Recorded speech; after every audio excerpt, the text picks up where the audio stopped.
আজকে আপনাদের কাছে আমরা ভোট চাইতে আসিনি। ভোট আপনার বিবেকের প্রতিধ্বনি। আপনি কারে দিবেন না দিবেন, বিবেক আপনাকে গাইড করবে।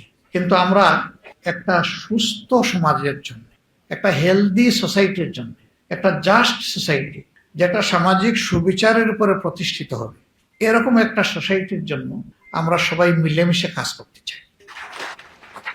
আসসালামু আলাইকুম, আদাব ও শুভেচ্ছা। আজকের সর্বধর্মীয় এই সম্প্রীতি সমাবেশের সম্মানিত সভাপতি, বাংলাদেশ জামাত ইসলামী ঢাকা মহানগরী আমির, কেন্দ্রীয় নির্বাহী পরিষদ সদস্য জননেতা নুরুল ইসলাম বুলবুল, মঞ্চে বসা বিশেষ অতিথিবৃন্দ, সকল ধর্মের সম্মানিত নেতৃবৃন্দ এবং আজকের সমাবেশে উপস্থিত সকল ধর্মাবলম্বী ভাই ও বোনেরা, আমি আসলে আজকে শুনতে এসেছিলাম মন ভরে। আমি চেয়েছিলাম সকলে মন খুলে কথা বলুক এবং নতুন করে একটু খোঁজার চেষ্টা করি যে আমাদের দুর্বলতা কোন কোন জায়গায় আছে, সেই জায়গাগুলো চিহ্নিত করি, আগামীর জন্য এখান থেকে করণীয় নির্ধারণ করি। আমি আশ্বস্ত হয়েছি এবং মনে হয়েছে যতটুকু সময় বিভিন্ন গুরুত্বপূর্ণ ব্যক্তিরা কথা বলেছেন, তারা মন খুলে কথা বলেছে, এটা আমার বিশ্বাস হয়েছে। আমি তাদেরকে অভিনন্দন এবং ধন্যবাদ জানাই। তারা কোনো রেখে ডেকে কথা বলেননি। রেখে ডেকে কথা বলার মধ্যে কোনো কল্যাণ নেই। মনের ভিতরে যা আছে মুখে তা প্রকাশ করে দিতে। আমরা অনেক সময় সত্যকে সত্য হিসাবে তুলে ধরতে পারি না, আবার মিথ্যার বিরুদ্ধে প্রতিরোধ গড়ে তুলতে পারি না। তাতে সমাজই কিন্তু ক্ষতিগ্রস্ত হয় এবং সেই ক্ষতির অংশীদার আমিও হই। সাহস করে যদি আমরা সত্যকে সত্য বলি, সাদাকে সাদা বলি, কালোকে কালো বলি, তাহলে এই সংস্কৃতির অবসান হবে। এখানে একটা চাপা কথা দেখেন, বলতে গিয়েও বলি না, একটা জিনিস রয়ে গেল, কারা এগুলা করে আমরা সবাই জানি। আমি অনুরোধ করব, কারা করে তাদের নাম বলে দেন, আমি হইলে আমার নামও বলে দেব। এটা যতদিন পর্যন্ত বলতে না পারবো, ওই কারাগুলা লুকোচুরি করবে আর আমাদের ক্ষতি করতে থাকবে। এদের ক্ষতির এই সংস্কৃতির হাত থেকে আল্লাহ আমাদেরকে বের করে আনুন, উদ্ধার করুন, দোয়া করে। যারা অন্যকে সম্মান করতে পারে তারাই প্রকৃত মানুষ, আর যে সম্মানের কাঙ্গাল হয়ে ফেরি করে তারা প্রকৃত মানুষ নয়। সম্মান চেয়ে নেওয়ার কোনো বিষয় না। সম্মান ভালোবাসা মানুষের হৃদয় থেকে বের হয়ে আসে এবং কারো কথায় ফুল ফুটলেই সম্মান এবং ভালোবাসা তৈরি হয় না। তাকে তার কাজ দিয়ে প্রমাণ করতে হয় যে তিনি তার কথার উপরে সত্যবাদী। যখন এটি হবে তখন সমাজের মধ্যে মানুষের আস্থা তৈরি হয়। যেমন এখানে গুরুত্বপূর্ণ ব্যক্তিরা বলেছেন যে আমাদের অনেকগুলো ন্যায্য দাবি অতীতে কোনো কোনো দল তাদের নির্বাচনী ইশতেহারের অন্তর্ভুক্ত করে জাতিকে তারা অঙ্গীকার করেছিলেন যে আমরা এবার ক্ষমতায় গেলে এগুলা বাস্তবায়ন করব। তো তারা বাস্তবায়ন করেননি। পরের বার আবার একই দাবি তারা সম্পৃক্ত করে বলেছেন আমরা বাস্তবায়ন করব। আসলে তারা খুব ভালো মানুষ, তারা এক কথার মানুষ, তারা তাদের কথা থেকে নড়েন না। এই করব কথাটা তারা বাদ দিতে চান না, করেছি এইটা বলতে চান না। একজন বয়স্ক লোককে তার বন্ধু জিজ্ঞেস করেছিলেন, বন্ধু তোমার এখন বয়স কত? তো উনি বলেছিলেন এই ধরো 60 হবে। তোমার বয়স এখনো 60? তুমি সেই 10 বছর আগে বললা 60, 20 বছর আগেও বললা 60, এখনো বলতেছো 60, এগুলা কি বলো তুমি? কয় ভাই আমি এক কথার মানুষ, কথা বদলাই না। এরা ওই রকমই এক কথার মানুষ হয়তো ছিলেন, ভদ্রলোকেরা এই জন্য কথা বদলান নাই। সমাজে একটা কথা চালু আছে, আপনি যদি পানিতে কূপ মারেন তাহলে দাটা এসে হাঁটুতে লাগে, আপনার নিজের হাঁটুতে, অন্য কারো না। অবচেতন মনে কিছু মানুষ মাঝে মাঝে কিছু কাজ করে ফেলে। অবচেতন মনে অনেকেই নিজেকে হারিয়ে ফেলে। কিন্তু সমাজের দুইটা শ্রেণীকে হারিয়ে গেলে হবে না।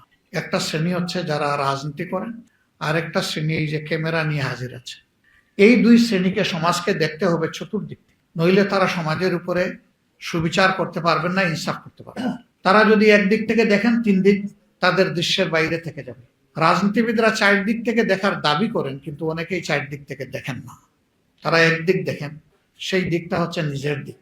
তারা অন্যের দিকটাও যদি দেখতেন তবুও কিছু দেখতে পারতেন। এই রাজনীতি নিয়ে দুনিয়া থেকে আমরা যাব না। রাজনীতি দুনিয়ার সারফেসে উপরিভাগে থেকে যাবে, কিন্তু কথা থেকে যাবে। কোন লোক তার রাজনৈতিক জীবনে কি করেছেন, ভালো হলে মানুষ তাকে অবশ্যই তার মৃত্যুর পরে স্বতঃস্ফূর্ত মনে প্রশংসা করবে, তার জন্য দোয়া করবে। আর মন্দ হলে বলবে যে এক যন্ত্রণা থেকে আল্লাহ আমাদেরকে মুক্তি দিয়েছে। এটা মানুষের ন্যাচারাল মানসিকতা। আমরা এমন রাজনীতি করতে চাই না যে সামনে এসে আমাকে সম্মান করবে আর পিছনে গেলে গালি দিব, ওই রাজনীতিটা আমরা করতে চাই না। বরঞ্চ আমরা সেই রাজনীতিটা করতে চাই, সামনে আসলে আমাদের পরম বন্ধুরা আমাদের দোষগুলা চোখে চোখ রেখে আমাদেরকে বলে দেবে যে এইটা আপনাদের কাছে আমরা আশা করি না, আমরা আপনাদের মাঝে এটা দেখতে পাচ্ছি। আর যদি ভালো কিছু তাকে বাইরে গিয়ে প্রশংসা করবে, আমার সামনে না। এই রাজনীতিটা যদি আমরা সমাজে আসলেই কালচার করতে পারি, চালু করতে পারি, সমাজ যন্ত্রণা থেকে বের হয়ে আসবে।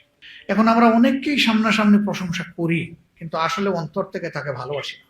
এটি একটি মেকি বহিঃপ্রকাশ। সেই প্রকাশটা হোক কর্মের মাধ্যমে অন্তরের গভীর থেকে, তাইলে সমাজ বদলে যাবে ইনশাআল্লাহ।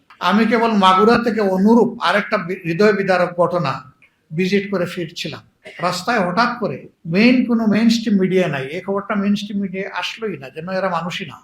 সোশ্যাল মিডিয়া দেখলাম, আবার সোশ্যাল মিডিয়াকে সবসময় বিশ্বাসও করা যায়। আমি বলি যে ফেসবুক কখনো ঠিক আছে, আবার কখনো ফেক বুক হয়েছে।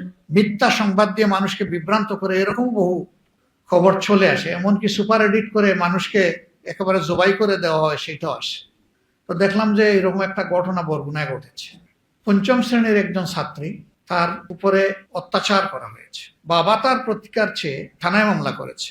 ঘটনাটা একই গ্রামের ভিতরে। যারা তার ক্ষতি করেছে তারা খুব দাপটশালী, স্বচ্ছ। আর ইনি মুরগি যে বিক্রি করে এইরকম একটা দোকানের কর্মচারী, ওই মেয়েটার বাবা। কেন তিনি মামলা করলেন? এই অপরাধে তাকে খুন করেছে। মাগুরারটা আমরা সবাই জানি, এটা নিয়ে অনেক হইচই হয়েছে, কিন্তু এটা নিয়ে কোনো শব্দ নেই। আমি আমার সংশ্লিষ্ট এলাকার লোকদেরকে জিজ্ঞেস করলাম, এরকম কিছু আপনারা জানেন কি?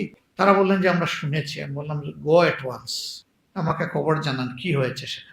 তারা গেলেন, একটা করুণ অবস্থা বর্ণনা। আমি তাদেরকেও কিছু জাকুনি দিলাম, বকুনি দিলাম, যে আমি এখানে 150 মাইল দূর থেকে জানতে পারলাম, আপনারা 1.5 মাইল দূর থেকে জানলেন না কেন? এটা তো আপনাদের নৈতিক দায়িত্ব ছিল।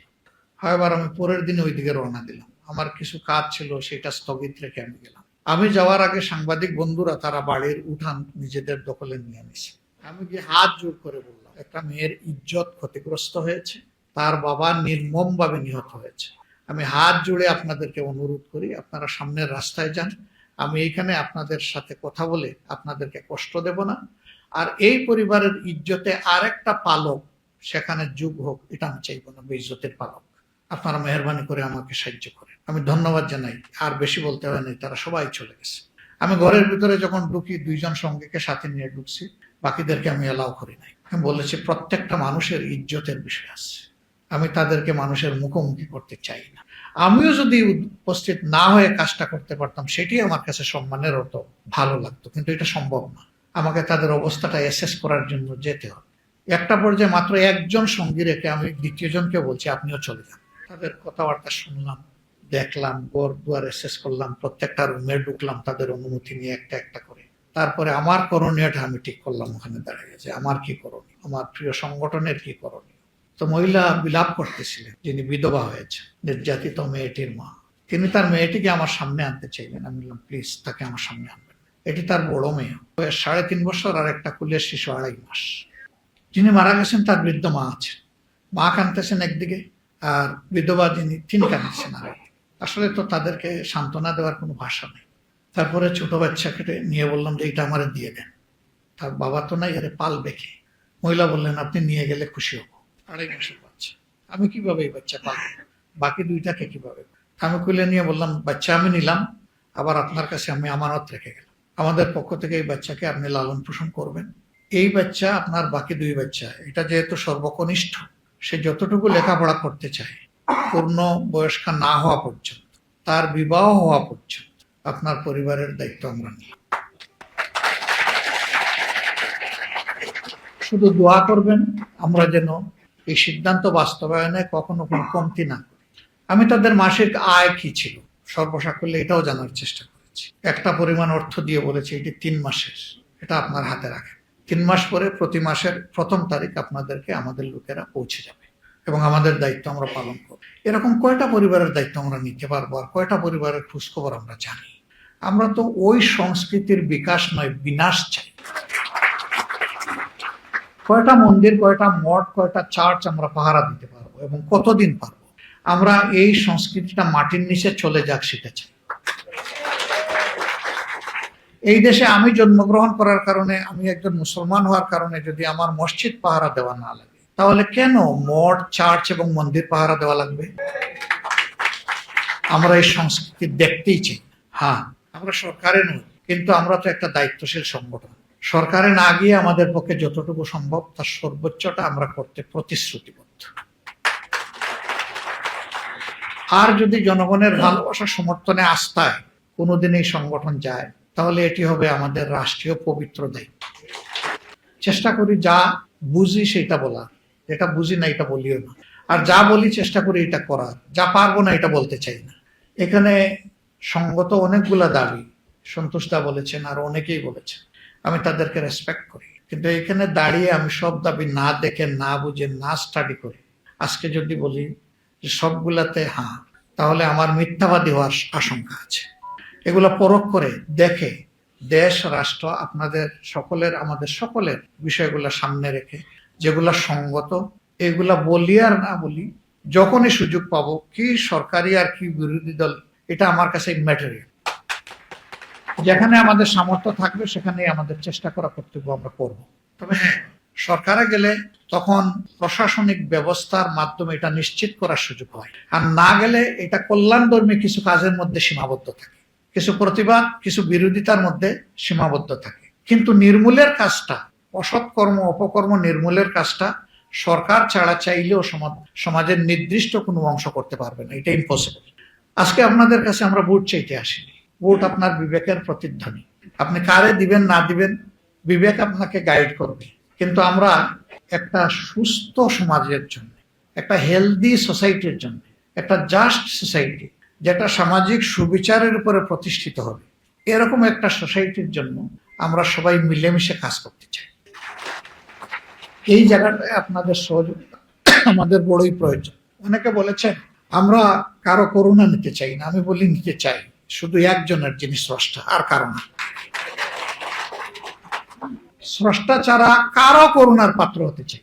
আমি যদি না চাই তাহলে আমি কেন চাইবো যে আরেকজন চাও? এটা তো অন্যায়। আপনাদের কথা আপনারা সংসদে গিয়ে বলবেন, এটাই যথার্থ। পেটে ব্যথা, হার্টে ব্যথা, ঘাড়ে ব্যথা, আপনি আমাকে বললেও কি আমি সেই ব্যথা অনুভব করতে পারবো? আপনার ব্যথাটা যখন অনুভব করে আপনি কথা বলবেন, সেটা হবে মোস্ট অ্যাকুরেট।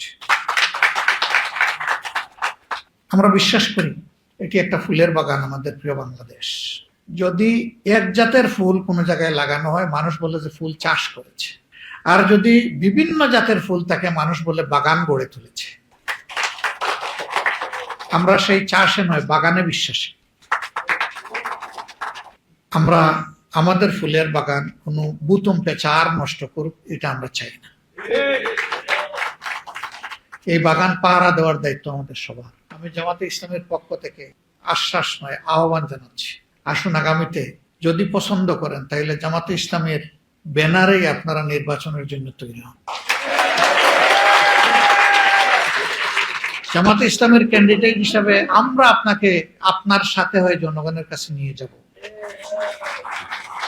আপনাদের কথা আপনারা বলবেন, গলা ঝেড়ে খুলে মুক্ত মনে বলবেন। আপনারা আসলে মোস্ট ওয়েলকাম, না আসলে অন্তত ভালোবাসার জায়গাটা চাই, এবং সেটা কোনো ব্যক্তির জন্য না, কোনো দলের জন্য না, আপনার নিজের জন্য এবং আপনার প্রিয় দেশের জন্য। আমরা আর দেখতে চাই না এই দেশ থেকে যে কোনো ধর্মের একজন মানুষ, সে মুসলিম, হিন্দু, বৌদ্ধ না খ্রিস্টান, নির্যাতিত হয়ে দেশকে নিজের জন্য আপদ মনে করে দেশ ছাড়বে, এটা আর আমরা দেখতে চাই না। অতীতে যারা এরকম আপদ মনে করে জালিমদের হাতে নির্যাতিত হয়ে দেশ ছেড়েছে, আমরা তাদেরকে আমাদের দেশে ফিরিয়ে আনতে চাই। তার নিজের জন্মস্থান, তার অধিকারের জায়গায় সে আসুক, কোনো অসুবিধা নেই। এটা থেকে যদি এরকম একটা পরিবেশ সৃষ্টি করতে পারি, সারা দুনিয়া এটা থেকে শিক্ষা নেবে। আমরা কি সারা দুনিয়ার শিক্ষা সারা জীবন শুধু অনুসরণ করব? আমরা কোনো উদাহরণ সৃষ্টি করতে পারি না? সেই উদাহরণটা হোক মানবতার উদাহরণ। যদি আমি চিকিৎসক হওয়ার কারণে কেউ আমাকে সংখ্যালঘু না বলে, তাইলে আপনি হিন্দু হওয়ার কারণে আপনাকে সংখ্যালঘু বলবে কেন? আমরা ধর্ম এবং পেশার ভিত্তিতে সমাজের এই ডিভিশনকে আমরা ঘৃণা করি। ঘৃণা, মানুষকে মানুষ হিসাবে দেখতে হবে, আমরা তার পক্ষে। আমার এই বক্তব্যে কতজন যে খেপবে আমি জানি। আপনারা নিশ্চিত থাকেন আমাদের এই মিডিয়ার ভাইয়েরা যেটা পছন্দ হয় ওইটাই এক পিস উঠাই দিবে আমার ব্যাপারে। আমার মন খারাপ করবেন না, কারণ আপনারা এটা করে থাকেন।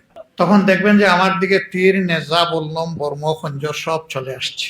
বিশ্বাস করেন আমি এগুলা পরোয়া করি না। আমি পরোয়া করি আমার বিবেককে। আমার বিবেক যা হা বলবে আমি তা বলবো, যা না বলবে আমি এটা বলবো না। যে আমার বিবেক আছে, আমি যদি বিবেক অনুযায়ী এক না করি, আমি আমার আল্লাহর কাছে জবাবটা দিব। কেউ যদি অপরাধী হয় তার বিচার হোক, শাস্তি হোক, কিন্তু আমি কে তাকে শাস্তি দেওয়া? তার জন্য বিদ্যমান সমাজের বিচার কাঠামো আছে, যেটাই থাকুক ওখানে যাকে রেফার করে।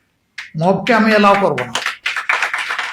আমার ডিকশনারিতে এমন কোনো কাজ নাই যেটা অন্যের সন্তান করলে এটা সন্ত্রাস, একই কাজ আমার ছেলে করলে এটা সাহস, আমি এটা মনে করি।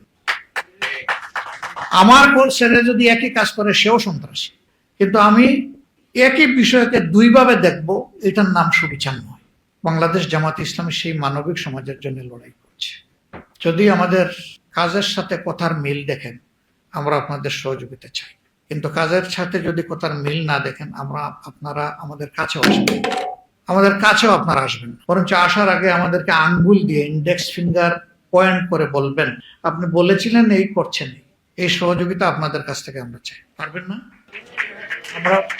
আমরা যদি ভুল করে চোখে চোখ রেখে বলবেন না, আমাদেরকে বলে দিবেন। অন্য কেউ এলাও করুক না করুক, আমরা এলাও না, আমরা ওয়েলকাম করে, আমরা অভিনন্দন জানাবো। আমরা বিশ্বাস করি সে আমার বন্ধু নয় যে আমার ভুল আড়াল করে আমার সামনে আর গিয়ে বলে অন্যের কাছে, বরঞ্চ সেই আমার প্রকৃত বন্ধু যে আমার ভুলটা আমাকে ধরে দিয়ে সাহায্য করে। আমরা আপনাদের কাছ থেকে সেই বন্ধুত্ব, সেই ভালোবাসাটা চাই। আপনারা আমাদেরকে সাহায্য করবেন। আসুন আবারও আমাদের স্লোগান হোক, দেশ আমাদের প্রিয় দেশ, জাতি নয়, ধর্ম নয়, বর্ণ নয়, গোষ্ঠী নয়, গোত্র নয়, সবাই মিলে আমরা বাংলাদেশী, এবং সবাই মিলেই সবগুলো হাতকে একত্রিত করে আমরা বাংলাদেশকে গড়ব। এখানে পলিটক্রেসি নয়, এখানে মেরিটক্রেসি ফাংশন যেন পড়ে। এই স্লোগান অনেকেই অতীতে দিয়েছেন, কিন্তু মেধাবীদের সংকুলান করে দেব দিয়েছেন নিজের দলের মেধাবীদেরকে, বাকিরা আর কেউ মেধাবী না।